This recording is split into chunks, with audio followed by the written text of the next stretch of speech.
સમાચાર અમદાવાદ એરપોર્ટથી મળી રહ્યા છે, જે એનએસયુઆઈના કાર્યકર્તાઓએ દેખાવો કરવાનું કામ શરૂ કર્યું છે। આપણે કહી દઈએ કે એરપોર્ટ પર એનએસયુઆઈના કાર્યકર્તા પહોંચ્યા છે। ઇન્ડિગોની ફ્લાઇટ રદ થવા મુદ્દે એનએસયુઆઈ હવે દેખાવો કરી રહ્યું છે। વિરોધ કરતા એનએસયુઆઈના કેટલાક કાર્યકર્તાઓની હાલમાં અટકાયત કરાઈ હોવાના પણ સમાચાર છે।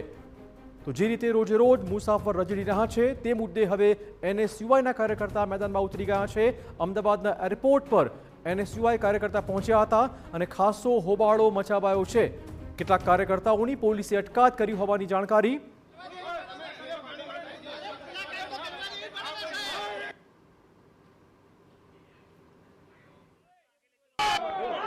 ઇન્ડિગો સંકટને લઈને એનએસયુઆઈના જે કાર્યકર્તાઓ છે એ અહીંયા અમદાવાદ એરપોર્ટ પર પહોંચ્યા છે અને અહીંયા આવીને તેઓ જે છે એ વોટર બોટલ ડિસ્ટ્રીબ્યુટ કરવાની વાત હતી અને જે છે તમે જુઓ કે લાખો મુસાફરો હેરાન થઈ રહ્યા છે। સરકાર એમની સહાયતા કરવાની જગ્યાએ એરલાઇન્સ કંપની દાદાગીરી કરી છે।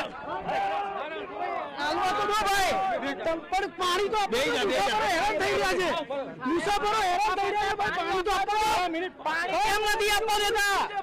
અમે કોઈ વાયલેન્સ કર્યું? આપ જો અમે કોઈ વાયલેન્સ કર્યું? ત્યારે પેસેન્જરો આપ જાણો છો કે 2 દિવસથી હેરાન પરેશાન થઈ રહ્યા છે। જેવી ફ્લાઇટો 1000થી વધારે રદ થઈ છે, ત્યારે અમે મુસાફરોને મળવા આવ્યા છીએ, એમની મદદરૂપ કરવા આવ્યા છીએ, છતાં આ પોલીસના પ્રશાસન દ્વારા અમને દબાવવામાં આવે છે।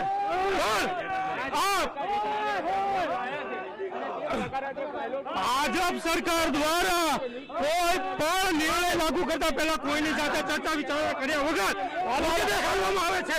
આ નિર્ણય ઠોકી બેસાડવામાં આવ્યું હોવાનું એનએસયુઆઈના નેતાઓ કાર્યકર્તાઓ કહી રહ્યા છે અને અત્યારે અહીંયા જ્યારે તેઓ એરપોર્ટ પર પહોંચ્યા છે એમને તાત્કાલિક પોલીસ દ્વારા ડિટેન કરી લેવામાં આવ્યા છે કે અહીંયા જે પણ યાત્રીઓ છે એ યાત્રીઓને હેરાન પરેશાન થવાનો વારો આવે। અને અહીંયા તમે જુઓ કે સ્થિતિ એવી છે કે જેટલા પણ કાર્યકર્તાઓ અહીંયા આવ્યા હતા એમનું કહેવું હતું કે અમે પાણી આપવા માટે અને એમને નાસ્તો માટે અહીંયા આવ્યા છે, પરંતુ અહીંયા તમે જોઈ રહ્યા છો કે તમામ લોકોને ડિટેન કરીને અહીંયાથી લઈ જવામાં આવી રહ્યા છે। કેમેરામેન અરવિંદસિંહ સોલંકી સાથે સચિન પાટીલ, TV9 અમદાવાદ।